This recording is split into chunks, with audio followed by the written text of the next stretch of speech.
इसके आगे जो आपका है थ्योरम 6.4, 6.4 क्या कहता है थ्योरम आपका? 6.4 में फिर से एक नियम ही है, जैसे आपने एंगल एंगल एंगल कसौटी पढ़ा उस तरीके से एक और नियम है आपका साइड साइड साइड, जिसको एस एस एस लिखते हैं शॉर्ट फॉर्म में। एस मतलब क्या? भुजा, ठीक है। एस मतलब भुजा, साइड, ठीक है। तो तीनों भुजा का इसमें काम आता है, तो इसलिए साइड साइड साइड कह देते हैं, भुजा भुजा भुजा भुजा कसौटी। कहता क्या है देखो, इस स्टेटमेंट को बाद में पढ़ेंगे, पहले यहाँ पर मैं कुछ एग्जाम्पल से आपको समझाता हूँ। जैसे कि मैं आपको एक दो ट्रायंगल लेकर दिखाता हूँ, मान लो एक ट्रायंगल है आपके लिए कुछ ऐसा।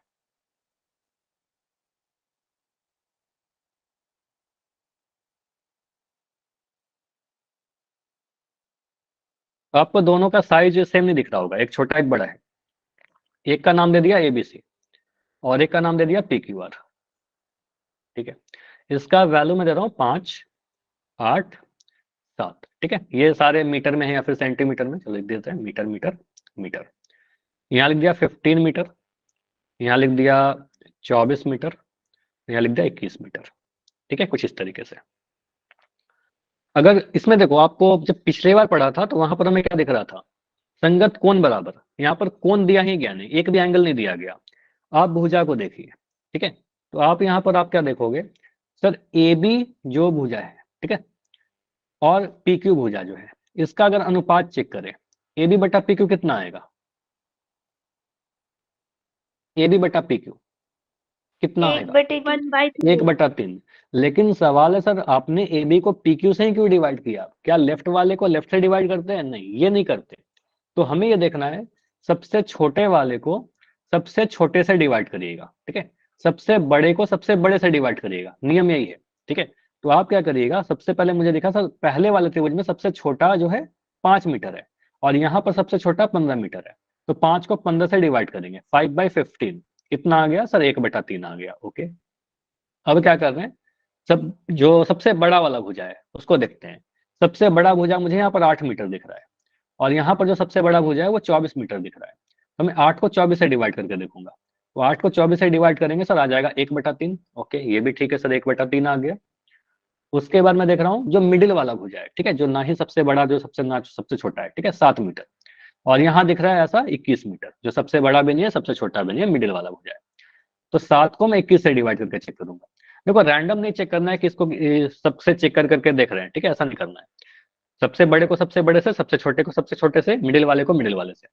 तो 7 या 21, 1/3 आ गया। तो हमें क्या दिख रहा है सर? सभी भुजाओं का अनुपात 1/3 ही आया ना, ठीक है, 1/3 1/3 1/3।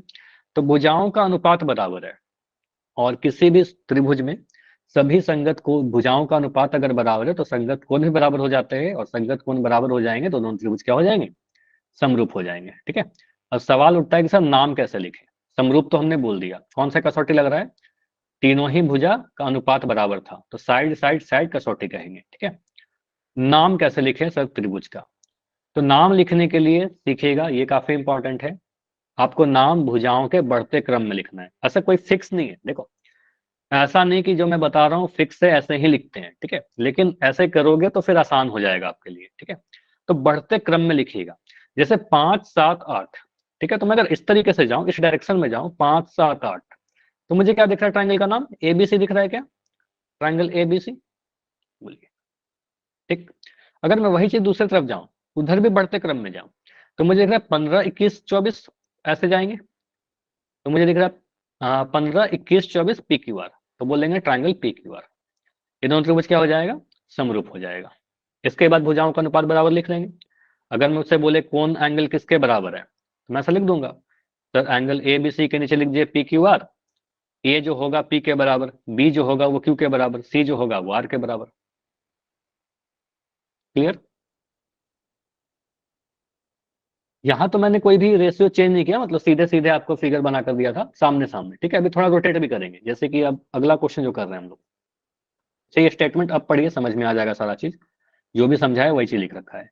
यदि दो त्रिभुज में एक त्रिभुज की भुजाएं दूसरे त्रिभुज की भुजाओं के समानुपाती है, मतलब अनुपात सेम है, तो दोनों त्रिभुज क्या हो जाएंगे? समरूप हो जाएंगे। क्यों समरूप होंगे? तो उनके संगत कोण भी बराबर हो जाते हैं, दोनों रिलेटेड था एक दूसरे से, है ना। चलिए, तो यहाँ पर ये क्वेश्चन के पहले मैं आपको कुछ और अलग अलग टाइप के फिगर बना करके दे रहा हूँ, ठीक है। जैसे कि ये फिगर है आपके लिए।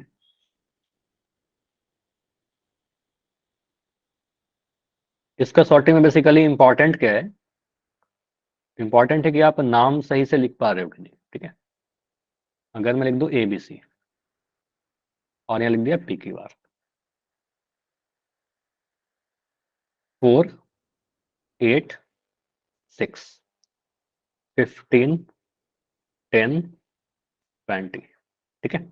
ये सारे मीटर में है। पहले तो आपको ये चेक करना है कि दोनों त्रिभुज समरूप है भी या नहीं, सिमिलर है कि नहीं।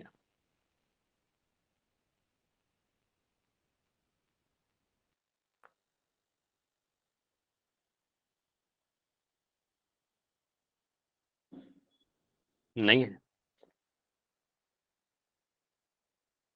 ठीक है?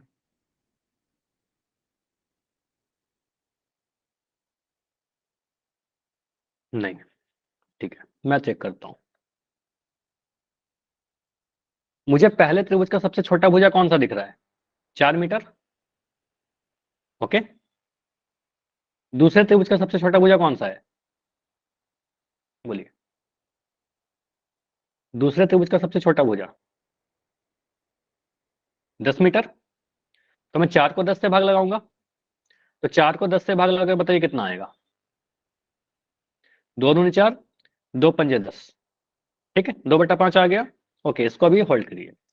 अब मैं बोल रहा हूँ पहले त्रिभुज का सबसे बड़ा भुजा 8 मीटर, और यहां पर सबसे बड़ा भुजा 20 मीटर। क्लियर हो रहा है? तो 8 को मैं 20 से डिवाइड करके चेक कर रहा हूँ। सबसे छोटे को सबसे छोटे से, सबसे बड़े को सबसे बड़े से। अब यहां पर दिख रहा था 4 दूनी 8, 4 पंजे 20, ये भी 2/5 आ गया। 4/10 क्यों करेंगे? 4/10 नहीं करेंगे ना, सबसे छोटे को सबसे छोटे से किया है। अच्छा, 4/10, 4/10 तो ठीक है किया ना, 2 दूनी 4, 2 पंजे 10, वो तो ठीक ही है। 4 को 10 से डिवाइड किया, 8 को 20 से किया, ठीक है। हाँ, ये तो ठीक था। उसके बाद अब मैं देख रहा हूँ सबसे मिडिल वाला भुजा, मतलब जो ना सबसे बड़ा है ना सबसे छोटा है। यहाँ पर मुझे दिख रहा है 6 मीटर। अब 6 को डिवाइड करेंगे 15 मीटर से, ठीक है, बीच वाले भुजा को। तो 6 को डिवाइड करेंगे सर 15 से। रैंडम नहीं चेक करना है किसी को किसी से डिवाइड कर रहे हैं, नहीं, हमेशा आपको देखना है ऑर्डर, छोटे को छोटे से, बड़े को बड़े से, मिडिल वाले को मिडिल वाले से। 3 दूनी 6, 3 पंजे 15, ठीक है। तो ये भी तो 2/5 ही आ गया, तो फिर सिमिलर क्यों नहीं होगा? देखिए, ये भी 2/5 आया, ये भी 2/5 आया, ये भी 2/5 आया। तो भुजा का अनुपात तो बराबर है ना। और भुजा का अनुपात बराबर है तो दोनों त्रिभुज क्या हो जाएंगे? बिल्कुल समरूप होगा। समरूप तो होगा। समरूप होगा कि नहीं होगा? बिल्कुल होगा। कौन सा कसौटी लगेगा बताइए? कसौटी कौन सा लग रहा है? S S. SSS, side side side. अगर पूछे कोई तो बोलना साइड साइड साइड है। अब आता है सवाल, सर इसका नाम कैसे लिखें? नाम कैसे लिखे त्रिभुज का, ठीक है। तो नेम सबसे इंपॉर्टेंट है, उसी से संगत भुजाएं, संगत कोण डिसाइड होंगे। तो हमने आपको क्या बताया? बढ़ते क्रम में जाइए, इंक्रीजिंग ऑर्डर में। 4, 6, 8, ठीक है, ऐसे जाएंगे क्या? बताइए, ऐसे जाएंगे? तो अगर चार यस छः आठ जाए तो हमें लिखना पड़ेगा ट्रायंगल ABC, ठीक है, ट्रायंगल ABC। समरूप किसके हो जाएगा ट्रायंगल? दूसरे वाले त्रिभुज में भी आप बढ़ते क्रम में जाइए, तो बढ़ते क्रम में आपको दिखेगा 10, 15, 20, ठीक है। 10, 15, 20 के लिए हमें इस डायरेक्शन में जाना पड़ेगा R से, ठीक है। तो लिख देंगे RPQ। बताइए, ये समझ में आ रहा है नाम लिखना? ये अगर डाउट है तो बताओ, ठीक है। Yes sir. दूसरे वाले त्रिभुज में आप बढ़ते क्रम में जाइएगा, तो ऐसे जाओ ना, 10, 15, 20, 10 से स्टार्ट करेंगे इस डायरेक्शन में, ठीक है। तो आपको दिखेगा RPQ, ठीक है, आर से स्टार्ट कर रहा है, यानी सर RPQ, इस तरीके से। अब इससे क्या फायदा होगा? इससे फायदा ये होगा, आपको बहुत क्लियर दिख जाएगा सर, ABC के नीचे आप जब RPQ को लिखते हो ना, तो आपको दिख जाएगा कि एंगल A जो है वो एंगल R के बराबर है। आप बोलिएगा सर यहाँ पर एंगल A अगर मुझे कोई दे देता तो मैं बोल देता एंगल A जो है वो एंगल R के बराबर होगा। मैं कंफ्यूज नहीं करूंगा एंगल A एंगल B के बराबर, सामने सामने नहीं देखना है, एंगल A एंगल R के बराबर होगा। एंगल B जो है वो किसके बराबर होगा बताइए? एंगल P के। एंगल B जो है वो एंगल P के बराबर होगा, ठीक। और एंगल C जो है वो किसके बराबर हो जाएगा? एंगल Q के। तो एंगल C जो रहेगा वो एंगल क्यू के बराबर होगा। क्लियर है, समझ में आया?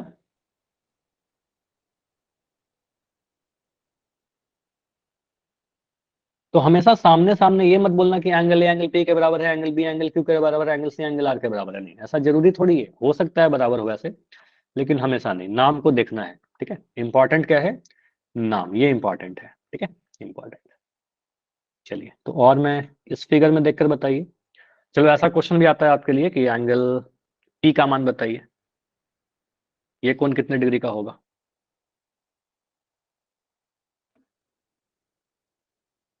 तो पहले चेक करेंगे, जब भी ऐसा आएगा ना तो आपको तो पहले चेक करना पड़ेगा कि सर सिमिलर है कि नहीं है, समरूप है कि नहीं है। समरूप नहीं होगा तब तो हम बता ही नहीं पाएंगे एंगल पी। समरूप होगा तो हो सकता है कुछ बता दे, ठीक है। तो आप देखिए यहाँ पर मुझे दो दशमलव के संख्या दिख रहा है, दो रूट वाले नंबर दिख रहे हैं और दो पूर्ण संख्या दिख रहा है। तो जैसा पैटर्न है उसके अकॉर्डिंग तो मुझे ही लग रहा है कि दशमलव वाले को दशमलव वाले से डिवाइड करके चेक करेंगे, रूट वाले नंबर को रूट वाले नंबर से चेक करेंगे डिवाइड करके, है ना। जो पूर्ण संख्या है उसको पूर्ण संख्या से डिवाइड करिए, ठीक है, रेशियो चेक करिए। मैं 3.8 को, अच्छा एंगल पी कितना है, 60 डिग्री आया क्या? अच्छा, इसलिए कि इसके सामने है, इसलिए तो नहीं होगा। इसके सामने सामने मत देखना, ठीक है, ये तो गलत हो जाएगा फिर। मतलब हो सकता है सही हो जाए, हो सकता है गलत हो जाए। देखो मैं कर रहा हूँ, मैं देखा 3.8 यहाँ पर है और यहाँ पर 7.6 है, ठीक है। तो मैं 3.8 को 7.6 से डिवाइड करके चेक करता हूँ, कितना आ रहा है बताइए। ये 38/76 तो है, 1/2। ठीक है, 38/76 है। 19 दूनी 38 होता है, 19 चौके 76 होता है, 2/4 मतलब 1/2, 1/2 है सर, ओके। उसके बाद मैं 6 को 12 से डिवाइड करके चेक करता हूँ, ठीक है, 6/12। तो ये तो बहुत आसान है, 6/12 तो मैं सही दिख रहा है, 1/2 आ जाएगा, ठीक है। उसके बाद मैं देख रहा हूँ 3√3 को डिवाइड करके 6√3 से, ठीक है। तो ये भी आसान ही है, 3√3 को आप जब डिवाइड करोगे 6√3 से, तो √3 से √3 कट गया और 3/6 1/2 आ गया। तो मुझे दिख रहा है सर सभी जगह पर जो अनुपात आया वो 1/2 1/2 1/2 का ही आया, ठीक है, अनुपात तो सर 1/2 का आया। तो ये तो बहुत क्लियर है कि साइड साइड साइड कसौटी से दोनों त्रिभुज क्या हो जाएंगे, समरूप हो जाएंगे, ठीक है। अब समरूप का मतलब ये होगा क्या कि एंगल ए जो है एंगल आर के बराबर, एंगल बी जो है एंगल पी के बराबर, एंगल सी जो है एंगल क्यू के बराबर, सामने सामने वाले बराबर हो जाएंगे? No sir. नहीं, ठीक है, हो सकता है कि बराबर हो, लेकिन पहले नाम लिखेंगे तब पता चलेगा, ऐसे कर देंगे तो गलत हो जाएगा, ठीक है, गलत होने के चांस रहेंगे। तो आप ऑर्डर देखिएगा सर, नाम से, फिगर से कभी मत डिसाइड करना, फिगर से गलती होने का चांस होता है। आप नाम को देखिए। तो आप कैसे नाम लिखोगे ट्रायंगल का? तो मैंने क्या किया, पहले इस त्रिभुज एबीसी में देखा, पहले मैं डेसिमल वाला लिया था, ठीक है, डेसिमल। उस डेसिमल के बाद आप चले गए मान लो इस पूर्ण संख्या पर, ठीक है, और पूर्ण संख्या के बाद चले गए आप रूट वाले नंबर पर, ठीक है। इस ऑर्डर को दिमाग में रखिएगा, डेसिमल वाला नंबर, फिर एक इंटीजर पूर्ण संख्या, फिर रूट वाला नंबर। तो उस डायरेक्शन में जब जा रहे हैं तो मुझे दिख रहा है ट्राइंगल एबीसी, ठीक है, ट्राइंगल एबीसी नाम दिखा। दूसरी तरफ भी वही कर दीजिए, डेसिमल वाला नंबर से आपने स्टार्ट किया था तो यहाँ भी आप डेसिमल वाले नंबर से स्टार्ट करिए यहाँ से। उसके बाद डेसिमल के बाद कहाँ गए थे आप, इंटीजर पर गए थे। तो 7.6 के बाद आप नीचे जाइएगा ना, 12 दिख रहा है मुझे यहाँ, 6 के करस्पॉन्डिंग देखिए 12 दिख रहा था आपको, और 12 के बाद आपको जाना है यहाँ पर, ठीक है, रूट वाले नंबर पर, 3√3 6√3, ठीक है। तो यहाँ बोलेंगे सर आ जाएगा RQP, है ना, डायरेक्शन दिख रहा है RQP का, बोलेंगे सर ये RQP के सिमिलर हो जाएगा, ठीक है। तो अगर ये नाम आप लिख दोगे, triangle ABC similar to triangle RQP, तो यहां से आपको दिखेगा सर एबीसी लिखिए, उसके नीचे लिखिए RQP, ठीक है। और कौन सा पूछ रहा है से, हमको एंगल पी पूछ रहा है। तो एंगल पी किसके बराबर है, एंगल सी के बराबर, ठीक है। तो यहां से हम बोलेंगे एंगल पी जो है सर एंगल सी के बराबर होगा, संगत कोण बराबर होंगे, ठीक है। तो एंगल पी एंगल सी के बराबर है। एंगल सी कितना है बताइए, एंगल सी कितना है? 40 डिग्री। तो एंगल सी तो नहीं आएंगे या नहीं है, तो इसको सॉल्व करेंगे, देखेंगे 80 और 60 को जोड़ने पर कितना मिल रहा है। 80 60 को जोड़ने पर 140 मिलेगा, 180 में से 140 हटा देंगे तो ये वाला एंगल 40 डिग्री का आ जाएगा, ठीक है। तो एंगल सी 40 है, तो एंगल पी भी 40 डिग्री आएगा। समझ में आया, एंगल सी 40 डिग्री आएगा। तो इस तरीके से मत करना कि एंगल बी के सामने सामने देख लिया, बराबर हो सकता है, सामने वाला ही बराबर हो सकता है, ऐसा नहीं कि नहीं होगा। अगर मान लो ऐसा नाम आ जाए अगर मैं ऐसे कभी लिख दूं कि ए बी सी लिख दिया और यहाँ आपको कभी आ जाए कि पी क्यू आर लिख दिया, ठीक है, और बिल्कुल मैंने ये बोला कि दोनों त्रिभुज कैसे हैं, सिमिलर हैं, और नाम भी लिख दिया कि ए बी सी जो है वो सिमिलर है ट्रायंगल पी क्यू आर के। अब मैं यहाँ पर दे दूं कि ये वाला 50 डिग्री है, आपसे पूछ रहा एंगल क्यू कितना होगा, तब तो बिल्कुल सामने सामने ही है, आपको पता है, फिगर नाम को देखिए सर, एंगल बी जो होगा एंगल क्यू के बराबर होगा, ठीक है, तो इसके अकॉर्डिंग एंगल बी और एंगल क्यू बराबर होगा, यहाँ पे 50 डिग्री आ जाएगा। तो सामने सामने बराबर हो सकते हैं लेकिन हमेशा नहीं होगा, ठीक है। तो इंपॉर्टेंट क्या है, फिगर या फिर नाम? इंपॉर्टेंट तो दोनों है, लेकिन इस पर हम लोग ज्यादा रिलाई करते हैं, ठीक है, आंसर बताने के लिए। क्लियर? समझ में आया? Yes sir. चलो एक क्वेश्चन और दे रहा हूं, उसके बाद फिर आपसे पोल में क्वेश्चन पूछूंगा, ठीक है। एक क्वेश्चन और बढ़िया से करते हैं, ठीक है। ये क्वेश्चन करिए, अगर ये क्वेश्चन कर लोगे तो फिर अगला क्वेश्चन आप बहुत आसानी से कर लोगे।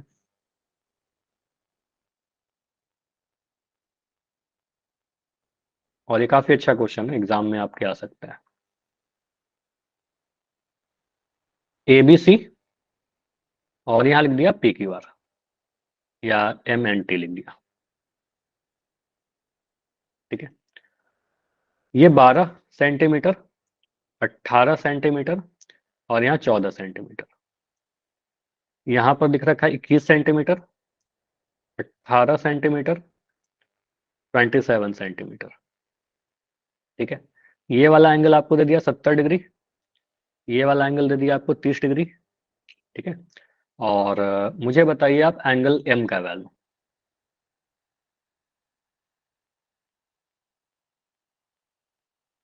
पहले तो ये बताओ त्रिभुज समरूप है कि नहीं, समरूप अगर होगा तभी बता पाएंगे, समरूप नहीं होगा तब तो बता भी नहीं पाएंगे, ठीक है। अगर समरूप नहीं है तो बोल देना सर समरूप ही नहीं है, हम कैसे बताएं, ठीक है।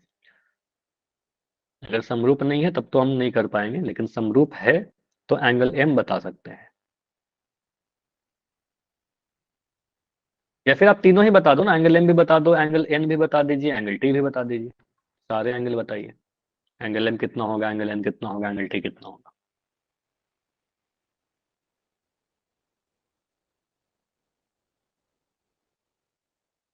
और उसके पहले यस नो में आंसर देना कि समरूप है कि नहीं है। सर समरूप। क्या समरूप है?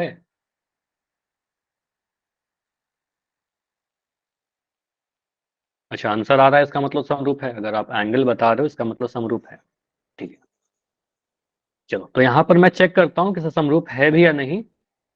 तो मैंने क्या बोला, त्रिभुज एबीसी का सबसे छोटा भुजा क्या दिख रहा है, 12 सेंटीमीटर, ठीक है।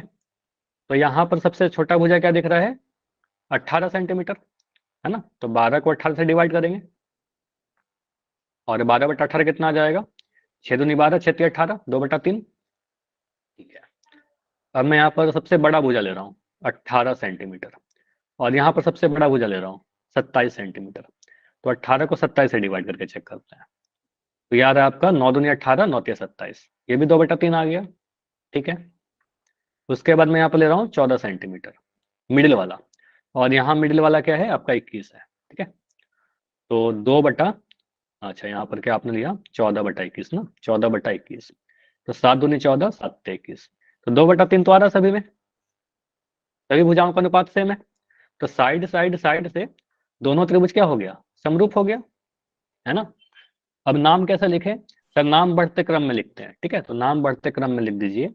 आप पहले वाले त्रिभुज का नाम कैसे लिखोगे, 12 14 18, है ना, 12 14 18, तो हम बोल सकते हैं क्या, ट्रायंगल ए बी सी इसको समरूप हो जाएगा। दूसरे वाले त्रिभुज में बढ़ते क्रम में जाइए, बढ़ते क्रम में दिख रहा है 18 21 27, तो 18 21 27 करने का मतलब ऐसे जाएंगे, टी एम एन, टी से एन की तरफ, तो triangle T M N. Clear? Clear है नहीं, ए बी सी और टी एम एन। तो हम क्या बोलेंगे, सर ए बी सी के नीचे आप टी एम एन लिख दीजिए, ठीक है। ए टी के बराबर है, अच्छा जिसका वैल्यू पता है वो तो पहले लिख देते हैं। हमें पूछ रहा था एंगल एम, एंगल एन और एंगल टी। तो एंगल टी किसके बराबर है, एंगल ए के बराबर, टी ए के बराबर है ना। यहाँ से आपको दिख जाएगा सर एंगल टी जो है एंगल ए के बराबर। तो एंगल टी एंगल ए के बराबर और एंगल ए आपका 70 डिग्री है, ठीक है। एंगल एम जो है वो बी के बराबर है, एंगल बी जो है एम जो है एंगल बी के बराबर, बी कितना है 30 डिग्री, 30 डिग्री लिख दिया। एंगल एन किसके बराबर हो जाएगा, एंगल एन एंगल सी के बराबर, एंगल सी कितना आ जाएगा 70 30 100 हो गया, तो ये वाला 80 आ जाएगा यहाँ पर, तो एंगल सी आपका ये 80 डिग्री आ जाएगा, ठीक है। तीनों निकल जाएगा। एक पोल करें इस पर, टॉपिक केवल कंप्लीट हो जाएगा। चलिए तो एक पोल करिए, पोल में थोड़ा आसानी क्वेश्चन रहेगा, ये तो बहुत अच्छा क्वेश्चन मैंने करवाया, ये आसान क्वेश्चन है, ठीक है। क्वेश्चन 10 है, करिए।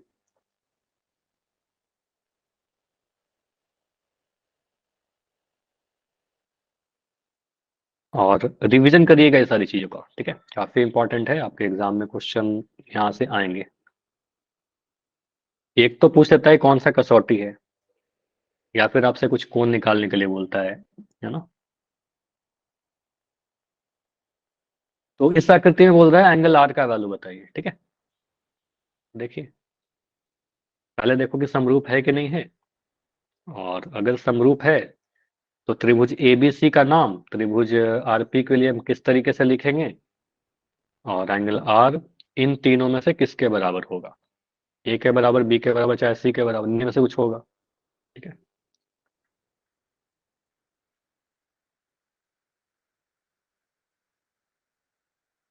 तो साइड के रेशियो से समरूपता चेक करेंगे, उसके बाद संगत कोण बराबर करके चेक कर लेंगे।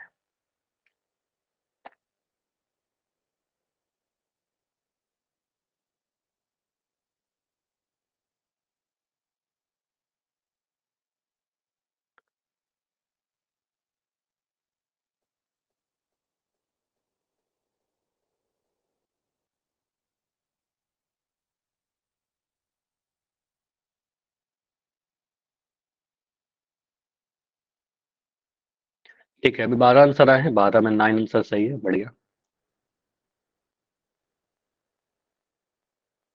तो बस आप रेशियो चेक करिए, वहां से रेशियो से आपका आएगा सिमिलर, अगर सिमिलर नहीं होगा तो फिर तो ऑप्शन डी चला जाएगा, लेकिन अगर सिमिलर होगा तब इनमें से कोई आंसर आ जाएगा, ठीक है। और अगर समरूप है तो नाम लिखिए, नाम लिखकर आंसर आ जाएगा।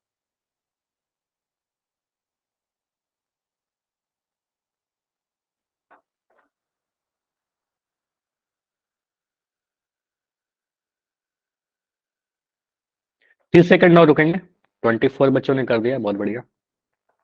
मोस्टली आंसर सभी के सही है, कुछ गलत हुए लेकिन ज्यादातर आंसर सही है। 25 सेकंड। सर कितनों ठीक है? हाँ 27 आंसर आए, 27 में 18 आंसर सही है, 9 गलत हुए। लास्ट 10 सेकंड, 10 सेकंड और।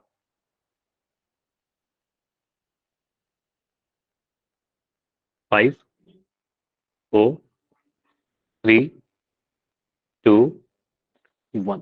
चलिए पोल को मैं एंड कर रहा हूँ, इस क्वेश्चन को डिस्कशन करते हैं। और ये क्वेश्चन कंपेरेबली पिछले वाले क्वेश्चन से भी ज्यादा आसान है, मतलब बहुत ही क्लियर है, सामने सामने ही वैल्यू दे रखा है, आपको दिख रहा होगा सर। 3.4 का दोगुना करेंगे 6.8 आ जाएगा, 6 का दोगुना करेंगे सर 12 आ जाएगा, और 3.3 √3 का दोगुना करेंगे 6 √3 आ जाएगा, ठीक है। तो सभी का दोगुना करके लिखा हुआ है, मतलब क्या है, अनुपात बराबर है, ठीक है। मैं ऐसे भी लिखकर चेक कर सकता हूँ सर, 3.4/6.8 आप अगर करिएगा तो 34/68 ही तो बन जाएगा ये, ठीक है। 6.8 तो ये 34/68 बन जाएगा।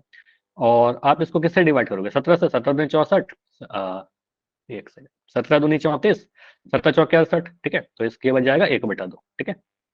अब इसके बाद आपके साथ 6/12, ये तो मुझे साफ ही दिख रहा है, 6/12 आपका कितना आ जाएगा सर, 1/2 आ जाएगा, ठीक है। और 3 √3 और 6 √3, इसका अनुपात भी क्लियर ही दिख रहा है कि √3 से √3 कट गया तो सर 1/2 आ गया, तो अनुपात तो बराबर है 1/2 का, तो सर समरूप तो होगा।